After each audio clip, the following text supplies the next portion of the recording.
Hello and welcome to SPMIS Academy. Today we'll analyze important newspaper articles of 19th December 2024. Please note you can download the PDF version of today's newspaper analysis by clicking the link given in the comment section. This is the list of the topics that we'll be covering from today's newspaper. The first article is about Sovereign Gold Bond Scheme. This topic is important from our syllabus GS Paper 3 Indian Economy point of view. तो सबसे पहले थोड़ा background देखते हैं, तब जाकर के समझेंगे कि क्या है ये गोल्ड बॉन्ड स्कीम। देखिए, हमारे देश के अंदर गोल्ड का बहुत ज़्यादा डिमांड है और वो डिमांड जो है वो मेनली दो कारणों से है। एक तो गोल्ड में पैसा इन्वेस्ट कर देने से क्या होता है, गोल्ड का दाम जल्दी जल्दी बढ़ता है और उससे जो रिटर्न आता है वो बाकी किसी इन्वेस्टमेंट की तुलना में ज़्यादा होता है इन जनरल, जिस तरीके से गोल्ड के दाम बढ़ते हैं। तो इससे क्या होता है कि जो भी इंडिविजुअल गोल्ड खरीद करके रखते हैं उनको अच्छा खासा रिटर्न मिल जाता है उनके इन्वेस्टमेंट के लिए। अब इंडिविजुअल को तो फायदा हो गया, वो अपना पैसा गोल्ड में लगा देते हैं। मान लीजिए आपने 5 लाख रुपए का गोल्ड ले लिया, तो 4 साल बाद अगर वही पैसा आप एफडी में रखते तो हो सकता था कि 5 लाख के बदले में आपको 7 लाख रुपए मिल जाते, बट गोल्ड का दाम 8.5 लाख या 9 लाख रुपए हो जाते। बट इंडिविजुअल को तो फायदा हुआ, ओवरऑल इकोनॉमी को नुकसान हो जाता है when an individual puts his money after gold. क्यों? अगर सोचिए वही पैसा वो बैंक में जमा करते, मान लीजिए एफडी ही कर देते, तो फिर बैंक उस पैसे को लेकर के अलग अलग बिजनेसेस को लोन के तौर पे देते और बिजनेसेस फिर वो पैसा इन्वेस्ट करते, नई फैक्ट्रियां लगाते तो उससे जीडीपी में एडिशन होता, ग्रोथ आता, एम्प्लॉयमेंट जनरेशन भी होता और इनके जैसे लोगों को नौकरियां मिलती, तो एक वर्चुअस साइकिल क्रिएट हो जाता had he put his money in the financial institutions like banks, और उसके बदले में उन्होंने अपना पैसा लगाया गोल्ड में। सो दैट वे इंडिविजुअल को बेहतर रिटर्न मिला, बट ओवरऑल इकोनॉमी को जो उससे फायदा हो सकता था उस कैपिटल मनी से, वो नहीं हो पाया। So this is one first negative impact of investment in gold. दूसरा नुकसान क्या होता है ओवरऑल इकोनॉमी को गोल्ड में ज़्यादा इन्वेस्ट करने से या गोल्ड का ज़्यादा खरीदारी करने से, कि हमारे देश के अंदर इतना ज़्यादा गोल्ड नेचुरली मिलता है नहीं, तो फिर ये गोल्ड रिक्वायरमेंट, जो एक्सेसिव डिमांड है गोल्ड की, उसको पूरा करने के लिए हमें गोल्ड इंपोर्ट करना पड़ता है। और अगर आप देखें कि क्या मेजर चीज़ें भारत इंपोर्ट करता है, तो उसमें से सबसे ऊपर आता है पेट्रोलियम या क्रूड पेट्रोलियम। वो तो एसेंशियल इंपोर्ट है, उसकी तो ज़रूरत है, क्योंकि उसके बिना तो फिर transportation and another energy resources कैसे पूरे होंगे, क्योंकि देश के अंदर जितना हमारा क्रूड ऑयल का रिक्वायरमेंट है उतना नेचुरली मिलता नहीं है। बट आप तीसरे नंबर पे देखोगे जो हम इंपोर्ट कर रहे हैं वो है gold and silver, which is non essential. इसकी कोई खास सीधा ज़रूरत तो है नहीं। तो इतना सारा जब हम गोल्ड इंपोर्ट करते हैं तो उस पर बहुत ज़्यादा फिर हमें फॉरेक्स रिजर्व भी खर्च करना पड़ता है, और इस तरीके से ओवरऑल इकोनॉमी के लिए गोल्ड का एक्सेसिव डिमांड होना नुकसानदायक हो जाता है। तो दो मेन कारण है जिस कारण से गोल्ड का एक्सेसिव एपेटाइट जो है वो ओवरऑल इकोनॉमी के लिए नुकसान हो जाता है। The money does not get into the virtuous cycle of the economy and create GDP and employment. दूसरा, because of excessive demand of gold we have to import gold and an excessive amount of gold is imported that leads to forex expenditure. अब crude oil को तो import करते हैं, that is important, but इतना सारा gold import करते हैं उसके कारण जो फॉरेक्स खर्च हो रहा है that could be completely avoided. तो गोल्ड का जो एक्सेसिव डिमांड है इसको रिड्यूस करने के लिए भारत सरकार लेकर के आई गोल्ड बॉन्ड स्कीम या सोवरेन गोल्ड बॉन्ड स्कीम। जिनको भी मैं क्लास में इकोनॉमिक्स पढ़ा चुका हूँ उनको मैंने कॉन्सेप्ट सिखाया है गवर्नमेंट बॉन्ड का या गवर्नमेंट सिक्योरिटी का, जहाँ पे मैंने आपको बताया कि इनके थ्रू सरकार उधार लेती है from common people.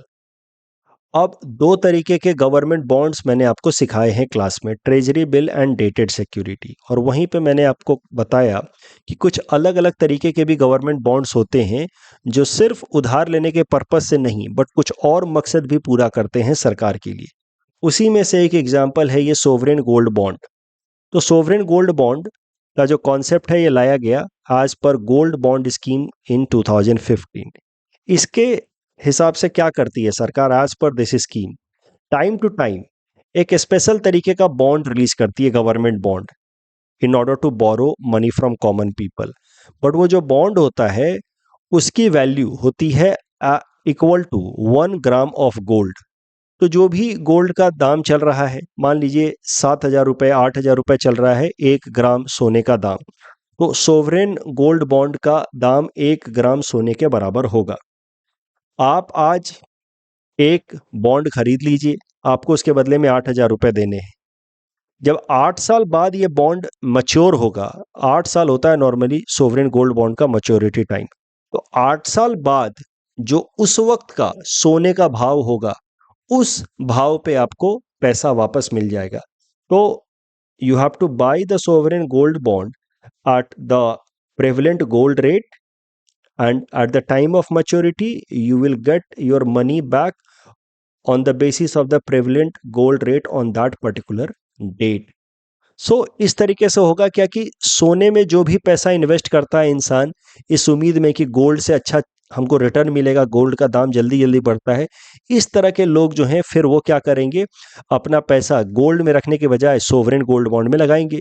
Sovereign gold bond को खरीदना सेफ भी है क्योंकि उसको कोई चुरा नहीं पाएगा, डीमटेरियलाइज्ड फॉर्मेट में रहता है ये। और साथ ही साथ apart from extra income because of increased value of that sovereign gold bond, क्योंकि गोल्ड का दाम बढ़ेगा ही बढ़ेगा, साथ ही साथ थोड़ा एक नॉमिनल इंटरेस्ट भी देती है सरकार 2.5% का। यानी कि 8,000 रुपये आपने लगाए तो 8 साल में आपको 2.5% के हिसाब से इंटरेस्ट भी मिलेगा, प्लस जो उस वक्त का गोल्ड का दाम है उस हिसाब से आपको वो सोवरेन गोल्ड बॉन्ड रिडीम भी कर करके पैसा मिलेगा। तो ये सब तमाम फायदे हैं सोवरेन गोल्ड बॉन्ड खरीदने के। When the prices of gold will go up, the bond will also yield higher return on maturity. So gold bond is as good as 1 gram of gold, and in fact in few cases it is better। अगर एक तरीके से देखा जाए तो no deduction of making charges and all in sovereign gold bond, जो आपको एक ज्वेलरी में देना पड़ता है, मेकिंग चार्जेस वगैरह के डिडक्शन देने पड़ते हैं, और थोड़ा बहुत नॉमिनल इंटरेस्ट भी मिल जाता है 2.5% का। तो main features of sovereign gold bond issued by reserve bank of India on behalf of the government. तो सारे के सारे बॉन्ड्स तो आखिर आरबीआई ही रिलीज करती है, ट्रेजरी बिल या डेटेड सिक्योरिटी भी। तो सोवरेन गोल्ड बॉन्ड भी आरबीआई रिलीज करती है, but on behalf of the government. और कौन कौन लोग खरीद सकते हैं? तो any Indian resident including individuals like you and me, Hindu undivided families, these are a kind of financial institutions. इसके बारे में कभी और बात करेंगे, एचयूएफ के बारे में, ट्रस्ट, यूनिवर्सिटी, चैरिटेबल इंस्टीट्यूशंस। मैंने आपको बताया एक सोवरेन गोल्ड बॉन्ड की वैल्यू 1 ग्राम सोने के बराबर होती है। नॉर्मली 10 ईयर जो होता है 8 साल का होता है, बट 5 साल के बाद भी आप एग्जिट कर सकते हैं। और minimum permissible investment is of 2 unit, तो मिनिमम 2 यूनिट तो आपको खरीदना ही है। जो इंटरेस्ट की कमाई होती है उस पर इनकम टैक्स लगता है। Interest on bond shall be taxable as per provisions of income tax. But अगर आप पूरे मैच्योरिटी तक वेट करोगे, यानी कि आज खरीदा आपने सोवरेन गोल्ड बॉन्ड और 8 साल बाद मैच्योरिटी तक आपने वेट किया, तो जो आपको कैपिटल गेन हुआ है 8,000 का अगर 16,000 हो गया, तो एक्स्ट्रा जो 8,000 आपने कमाया वो कैपिटल गेन पे आपको कोई टैक्स नहीं देना होगा। Capital gain tax is exempted if the sovereign gold bond is held till maturity. तो रिलीज करती है RBI, but it is released via, it is sold via या through scheduled commercial banks, stock holding corporations, designated post offices, national stock exchange and Bombay stock exchange. अब सुनकर के तो बड़ा अच्छा लग रहा है सोवरेन गोल्ड बॉन्ड का स्कीम की, अच्छी बात है। लोग जो हैं वो फिजिकल गोल्ड खरीदने के बजाय सोवरेन गोल्ड बॉन्ड में इन्वेस्ट करेंगे। इससे क्या है, उनको रिटर्न भी मिलेगा अच्छा खासा, और उनका जो पैसा है वो सेफ भी रहेगा, क्योंकि गोल्ड तो चोरी भी हो सकता है। बट ये जो सोवरेन गोल्ड बॉन्ड का स्कीम है वो बहुत ज़्यादा अभी तक सक्सेसफुल हुआ नहीं है। इसके पीछे 2 कारण है मेनली। एक तो गोल्ड का कल्चरल वैल्यू है हमारे देश के अंदर, गोल्ड का लोग ज्वेलरी बनवा लेते हैं। अभी डॉटर को मैरिज के दौरान वो गिफ्ट के तौर पे देना हमारे देश के अंदर एक परंपरा का हिस्सा है। ट्रेडिशन का हिस्सा है। Gold is considered to be very important aspect of marriage ceremonies. Status symbol है, ज्वेलरी लोग पहन के जाते हैं शादियों में। मैंने पहले भी कहा है सोवरेन गोल्ड बॉन्ड के लेकर के कि अब सोवरेन गोल्ड बॉन्ड भले आपको रिटर्न दे देगा गोल्ड के बराबर, लेकिन शादियों में और अलग अलग सेरेमनीज में गले में सोवरेन गोल्ड बॉन्ड पहन के थोड़ी जाओगे लोगों को दिखाने के लिए कि मेरे पास गोल्ड है। तो ये पर्पस पूरा नहीं कर पाता है सोवरेन गोल्ड बॉन्ड। वो जो स्टेटस सिंबल है गोल्ड से एसोसिएटेड, वो नहीं हो पाता। एक जनरेशन से दूसरे जनरेशन को हेरिटेज के तौर पे गोल्ड पास करने की परंपरा है। अब एक जनरेशन पिताजी या दादाजी बच्चे को सोवरेन गोल्ड बॉन्ड थोड़ी देंगे। So that is why sovereign gold bond has not been very successful in reducing the excessive appetite of gold amongst Indians। दूसरा ये भी है कि गोल्ड है तो आप सोचते हैं कि कभी भी बेच देंगे इसको और हमको पैसा मिल जाएगा अगर जरूरत पड़ गई तो। सोवरेन गोल्ड बॉन्ड में आपको वेट करना पड़ेगा उसके मैच्योरिटी का, उसके पहले बेचने के लिए आपको सेकेंडरी मार्केट में बेचना पड़ेगा, फिर आपको कैपिटल गेन टैक्स भी देना पड़ जाएगा। इन सब तमाम कारणों के कारण ही भारत सरकार हाल फिलहाल में सोच रही है कि concept of sovereign gold bond scheme को डिसकंटिन्यू कर दिया जाए because of the high cost of financing, और उतना फायदा तो है नहीं, बस सोच रही है। That is why this current news is not so important, but yet I have covered this article just to give you revision about the concept of sovereign gold bond. UPSC ने सोवरेन गोल्ड बॉन्ड और gold monetization scheme, ये दो अलग अलग schemes हैं, इसके ऊपर प्रश्न पूछा था साल 2016 में। ये हिंट्स पढ़ लीजिए, उसके बाद इस क्वेश्चन को अटेम्प्ट कीजिए। Next article is about sacred groves. This topic is important from our syllabus GS paper 3 environment point of view। देखिए sacred groves होते क्या है? Important natural vegetations, वो पेड़ या वो पौधे जो लोकल कम्युनिटी द्वारा काफ़ी रेस्पेक्टेड माने जाते हैं, उनका कल्चरल सिग्निफिकेंस होता है या रिलीजियस सिग्निफिकेंस होता है, ऐसे पेड़ या पौधों को कहा जाता है सैक्रेड ग्रूव्स।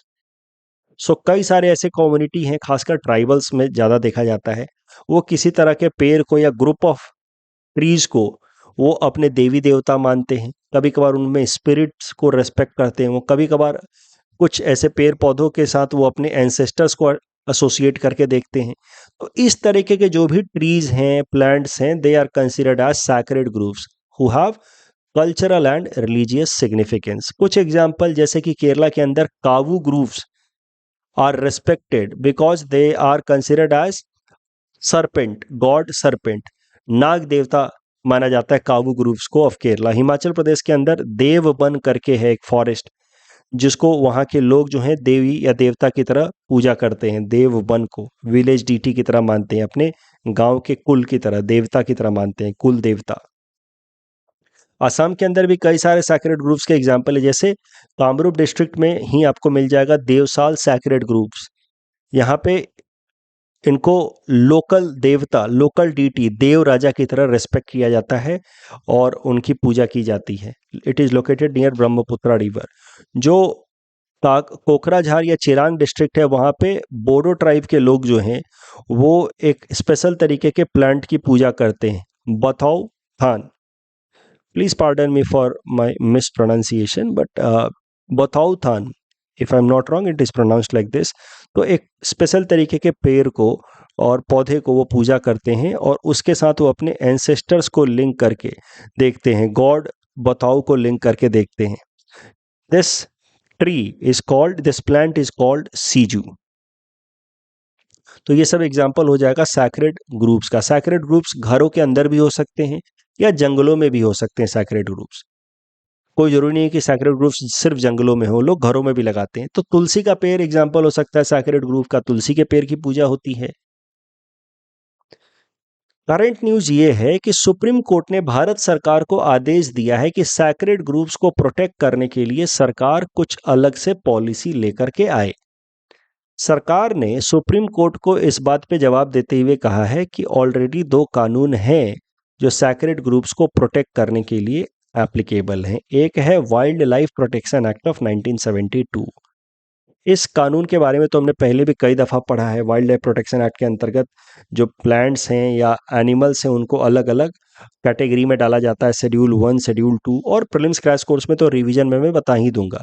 बट एक चीज़ जो आप नहीं जानते होंगे, जो आज के इस आर्टिकल में बताया गया है कि आज पर wild life protection act of 1972 states are allowed to declare any private or community land as community reserve in order to protect faunas and floras of traditional and cultural values. तो state government किसी एक particular area को community reserve की तरह declare कर सकती है ताकि वहाँ के फ्लोराज और फौनाज प्रोटेक्ट हो सके। तो सैक्रेड ग्रुप्स को प्रोटेक्ट करने के लिए time to time state government उस स्टेट के अंदर अलग अलग इंपॉर्टेंट एरियाज को कम्युनिटी रिजर्व डिक्लेयर करती है। उसके अलावा फॉरेस्ट कंजर्वेशन एक्ट ऑफ 1980 भी है, जिसके अंतर्गत जो फॉरेस्ट के अंदर सैक्रेड ग्रुप्स वाले एरिया हैं, they can not be diverted for non forest purposes. इस टॉपिक डिस्कशन के बेसिस पे प्रीलिम्स प्रैक्टिस क्वेश्चन हमने आपको दे रखा है। Please attempt this question and submit the answer in the comment section. Sacred groups के ऊपर ऐसा आपसे मेंस में प्रश्न पूछा जा सकता है। सिंपल सा प्रश्न है, देखिए और अटेम्प्ट कीजिए। मैंने थोड़ा हिंट्स भी आपको दे रखा है। Next topic is about river dolphin tagging. This topic is important from our syllabus GS paper 3 environment point of view and also GS paper 5 Assam issues point of view. सबसे पहले रिवर डॉल्फिन्स के बारे में समझ लेते हैं। देखिए, Gangetic river dolphins, they are found in the river system of Ganga, Brahmaputra, मेघना एंड कर्णफुली। भारत के अलावा नेपाल और बांग्लादेश में भी ये पाए जाते हैं। They are India's national aquatic animal and they are popularly known as सूहू। IUCN प्रोटेक्शन की बात की जाए तो IUCN रेड डेटा बुक में इनको इंडेंजर्ड की तरह कैटेगराइज किया गया है। जो इंटरनेशनल कन्वेंशन है that restricts trade in endangered species, उसमें इसको हाईएस्ट प्रोटेक्शन मिला है अपेंडिक्स 1 का, और वाइल्ड लाइफ प्रोटेक्शन एक्ट में भी इसको हाईएस्ट प्रोटेक्शन मिला है शेड्यूल 1 का। अगर इसकी बात की जाए गैंजेटिक डॉल्फिन की, तो इसकी आई साइट काफ़ी कमज़ोर होती है, इसको थोड़ा बहुत दिखता है। It can differentiate between light and dark, but इसको पूरा क्लियरली नहीं दिखता है। बहुत नॉर्मल सा इसको कलरफुल चीज़ें नहीं दिखती because it's eye sight is very weak. और कुछ बातें देखी जाए तो gangetic dolphin has been declared as state water animal of Assam and it is also city animal of Guwahati. अभी किया क्या गया है, हाल फिलहाल में एक गैंजेटिक रिवर डॉल्फिन को जियो टैगिंग किया गया है, यानी कि उसके अंदर एक छोटा सा light weight geo tag attach किया गया है, जिसकी मदद से उसको सैटेलाइट बेस्ड मॉनिटर किया जा सकेगा उसके मूवमेंट को थ्रू जीपीएस। जैसे जीपीएस चिप काम करता है ना, वैसा एक जीपीएस चिप लगा दिया गया है ताकि सैटेलाइट बेस्ड उसके मूवमेंट को मॉनिटर किया जा सके। ये जो गैंजेटिक रिवर डॉल्फिन को जियो टैगिंग किया गया है, this has done for the first time, this has been done for the first time. It was done at Kulsi river in Kamrup district of Assam. तो ये जियो टैगिंग किया गया है, it has been done as a part of project dolphin, जो ministry of environment, forest और climate change एक project चला रही है साल 2020 से ही डॉल्फिन्स के प्रोटेक्शन के लिए। उसी के अंतर्गत ये जियो टैगिंग की गई है। और ये जो जियो टैगिंग की गई है, ये ministry of environment, forest and climate change ने मिल करके किया है with wild life institute of India, Assam forest department and हमारे असम का एक एनजीओ है एनवायरनमेंट बेस्ड एनजीओ आर्यानक, उसके साथ मिल करके। जियो टैगिंग से फायदा क्या होगा, तो डॉल्फिन के मूवमेंट को हम समझ पाएंगे, उससे उनका रेंज कहाँ कहाँ तक वो जाते हैं, उनके हैबिटेट के बारे में हम समझ पाएंगे और उसके बेसिस पे फिर प्रॉपर कंजर्वेशन स्ट्रेटजी बना पाएंगे। It will also help us to understand the dolphin behaviour and its ecology. तो ये सब तमाम गोल है इस डॉल्फिन की जियो टैगिंग करके, जो ministry of environment, forest and climate change derive करना चाहते हैं। एक प्रैक्टिस क्वेश्चन है, इस हिंट्स को पढ़ करके आप इस क्वेश्चन को अटेम्प्ट कीजिए and submit the answer in the comment section. Sahitya Akademi award from Assam, prelims exam point of view से इंपॉर्टेंट हो सकता है। सीधा सीधा नाम देख लीजिए, वेरी इंपॉर्टेंट। तो साहित्य अकादमी अवार्ड 2024 असम से किन किन लोगों को मिला है? समीर तांती जी को मिला है for his Assamese language poetry, फारिंग गोरे बतौर कथा जाने। प्रोफेसर दीपक कुमार शर्मा जी को संस्कृत लैंग्वेज के लिए मिला है for his poetry book Bhaskar Charitram. Arun Raja has been awarded Sahitya Akademi award for Bodo language for his novel स्वर्णी ताकलाय। एक और छोटा सा न्यूज है, वैसे इतना इंपॉर्टेंट नहीं है बट देख लीजिए, अंबिका रॉय चौधरी मेमोरियल अवार्ड ये दिया गया है। अंबिका राय चौधरी मेमोरियल अवार्ड ये पहली बार दिया गया है इस साल ये अवार्ड, मेडन अवार्ड। तो Mukul Chandra Deka ji, Rajiv Kumar Deka ji and Anupam Deka ji of SRD group. SRD group was established in 1931 which works in the direction of food and bakery industry. इस अवार्ड का मकसद है अंबिका रॉय चौधरी जी की को याद करना, उनकी लेगेसी को याद करना। He was freedom fighter, poet and social reformer of Assam. इस अवार्ड के विनर को 25,000 रुपए, एक मोमेंटो, गमोसा, होराय एंड सेलोंग चादर दिया जाता है।